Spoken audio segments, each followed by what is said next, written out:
menjadi wanita salehah karena nasihat seorang pemuda.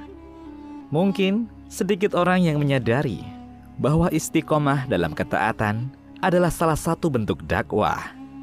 Orang-orang memahami bahwa dakwah hanyalah penyampaian dalam bentuk lisan, tulisan, atau pelajaran. Penulis pernah mendengar salah seorang dai menyampaikan sebuah kisah tatkala ia berada di Amerika. Dai ini adalah seorang yang berasal dari Arab Saudi. Tatkala dia ke Amerika dan menjadi pemateri di sebuah pertemuan, tak disangka ada seorang pemateri juga berasal dari Arab Saudi. Namun sudah 40 tahun tinggal di Amerika. Tatkala ia melihat dai ini, ia pun merasa malu dengan penampilan sang dai yang sesuai dengan latar belakang Arabnya, memakai jubah dan mengenakan kurta. Lalu ia menegur sang dai untuk mengganti apa yang ia pakai, karena itu terkesan kuno dan terbelakang. Beda dengan penampilannya. Sang dai tidak menanggapi serius perkataannya. Yang mengagetkan adalah saat orang Arab Saudi Amerika ini melihat sang dai menunaikan sholat di sela-sela break acara. Ia mulai terenyuh dan mengingat kembali siapakah dia ini sebenarnya. Ketika masjid atau tempat sholat sepi, ia masuk ke dalamnya dan menunaikan sholat sambil menangis terseduh-seduh. Sehabis sholat, sang dai menanyakan apa yang terjadi padanya. Ia menjawab, "Sudah 40 tahun ini, aku tidak sholat. Dan aku baru teringat akan hal itu ketika melihatmu menunaikan sholat." Itulah istiqomah dan itulah dakwah. Istiqomah dalam ketaatan itu bisa menginspirasi pelaku dosa untuk bertaubat dan berhenti dari perbuatan dosanya. Sebagaimana kisah berikut ini, seorang pemuda yang saleh menginspirasi seorang wanita yang hidupnya dipenuhi kelalaian dan jauh dari nilai-nilai ketaatan kepada Allah. Berikut kisahnya. Dari Ahmad bin Sa'id dari bapaknya, ia berkisah, "Di Kufah terdapat seorang pemuda yang rajin beribadah. Ia selalu ke masjid, tidak pernah tidak. Ia juga seorang yang tampan dan baik. Lalu ada seorang gadis cantik dan cerdas jatuh hati padanya. Selang berapa lama, suatu hari gadis itu berdiri di jalan yang biasa dilewati pemuda menuju masjid. Gadis itu berkata untuk merayunya, 'Dengarkanlah ucapanku. Kemudian setelah itu terserah kamu.' Pemuda itu berlalu tanpa sepatah kata keluar dari mulutnya. Sewaktu pemuda itu pulang dari masjid, wanita tersebut masih berdiri di tempatnya. Dia berkata, 'Wahai Fulan, dengarkanlah ucapanku.' Pemuda itu serba salah. Lalu ia pun menjawab, 'Ini adalah perbuatan yang bisa mendatangkan prasangka buruk. Sementara aku tidak menyukai hal itu.' Gadis itu berkata, 'Demi Allah, tidaklah aku berdiri di sini karena ketidaktahuanku tentang dirimu. Na'udzubillah, kalau orang-orang melihat seperti itu dariku. Yang membuatku berani dalam urusan ini adalah pengetahuanku bahwa sedikit dari hal ini menurut orang-orang adalah banyak, dan kalian, para ahli ibadah, dalam urusan ini bisa berubah oleh sesuatu yang remeh. Yang ingin aku katakan kepadamu adalah anggota tubuhku selalu tertuju padamu. Maka Allah, pertimbangkanlah urusanku dan urusanmu.' Maksud gadis ini, ia telah lama memperhatikan sang pemuda.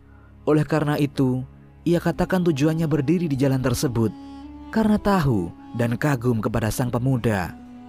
Ia berani merayu sang pemuda, walaupun orang-orang soleh seperti pemuda ini menganggap besar dosa-dosa yang diremehkan orang. Namun tidak jarang mereka juga tergelincir oleh wanita. Gadis itu berkata, 'Kalian ahli ibadah bisa berubah karena urusan yang remeh.' Pemuda itu pulang dan hendak menunaikan sholat sunnah di rumah. Namun ia tidak bisa melakukannya karena pikirannya terganggu. Lalu ia menulis dan keluar dari rumahnya. Ternyata sang wanita masih berdiri di tempatnya. Sang pemuda pun memberikan apa yang ia tulis kepada wanita tersebut. lalu kembali lagi ke rumah. Tulisan itu berisi, Bismillahirrahmanirrahim. Ketahuilah wahai fulanah, jika ada seorang muslim yang bermaksiat kepadanya, maka dia menutupinya. Jika dia mengulanginya, maka Allah menutupinya. Tetapi jika ia telah memakai pakaian kemaksiatan, maka Allah Azza wa Jal murka dengan kemurkaan di mana langit, bumi, gunung, pohon, dan hewan-hewan tidak kuasa menanggungnya. Siapa yang kuat menanggung murkanya? Jika apa yang kamu sebutkan itu suatu kebatilan, maka aku mengingatkanmu akan suatu hari ketika langit seperti luluhan perak dan gunung-gunung seperti kapas. Umat manusia berlutut di hadapan Allah yang maha besar lagi maha agung. Demi Allah, aku sendiri tidak mampu menyelamatkan diriku. Lalu bagaimana mungkin aku mampu menyelamatkan orang lain saat itu? Jika apa yang kamu sebutkan itu benar, ingin mengobati luka, maka akan kutunjukkan kamu kepada dokter yang mampu mengobati luka yang perih dan rasa sakit yang pedih. Dia adalah Allahu Rabbul Alamin. Kepadanya lah kamu harus berlari dengan permohonan yang benar. Aku sendiri telah sibuk, tak sempat memikirkanmu, karena firman Allah, berilah mereka peringatan dengan hari yang dekat, yakni hari kiamat. Ketika hati menyesak sampai di kerongkongan dengan menahan kesedihan. Orang-orang zalim tidak menyukai teman setia seorang pun, dan tidak pula mempunyai seorang pemberi syafaat yang diterima syafaatnya. Dia mengetahui pandangan mata yang khianat dan apa yang disembunyikan oleh hati. Dan Allah menghukum dengan keadilan. Dan sesembahan-sesembahan yang mereka sembah selain Allah tiada dapat menghukum dengan sesuatu apapun. Sesungguhnya Allah maha mendengar lagi maha melihat. Quran Surat Al-Mu'min ayat 18 hingga 20. Adakah tempat berlari dari ayat ini? Beberapa hari kemudian, gadis itu kembali berdiri di jalan yang dilewati pemuda itu. Tatkala si pemuda itu melihatnya dari jauh, ia pun hendak kembali supaya tidak melihatnya. Tetapi gadis itu berkata, "Wahai pemuda, jangan kembali, karena tidak ada pertemuan lagi setelah ini, kecuali di hadapan Allah Azza wa Jal." Lalu dia menangis dengan keras. Gadis itu berkata, "Aku memohon kepada Allah, di mana kunci hatimu berada di tangannya, agar memudahkan urusanmu yang sulit." Kemudian gadis itu mengikutinya dan berkata, "Bermurah hatilah kepadaku dengan nasihat yang bisa aku bawa. Berikanlah wasiat kepadaku yang bisa aku kerjakan." Pemuda itu berkata, "Bertakwalah kepada Allah, jagalah dirimu, ingatlah firman Allah, dan dialah yang menidurkanmu di malam hari, dan dia mengetahui apa yang kamu kerjakan pada siang hari." Quran Surat Al-An'am ayat 60. Gadis itu tertunduk. Dia menangis lebih keras dari tangisannya yang pertama. Setelah itu, dia tidak keluar rumah. Dia bersungguh-sungguh beribadah. Dia tetap seperti itu hingga meninggal dalam kesedihan, menyesali dosa-dosanya selama ini.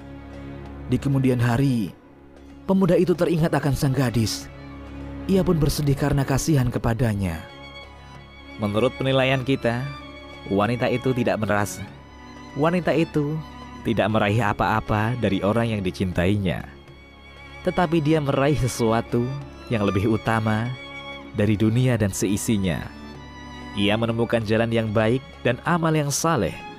Karenanya, Allah memberi wanita tersebut taufik untuk bertaubat dan memudahkannya untuk beribadah.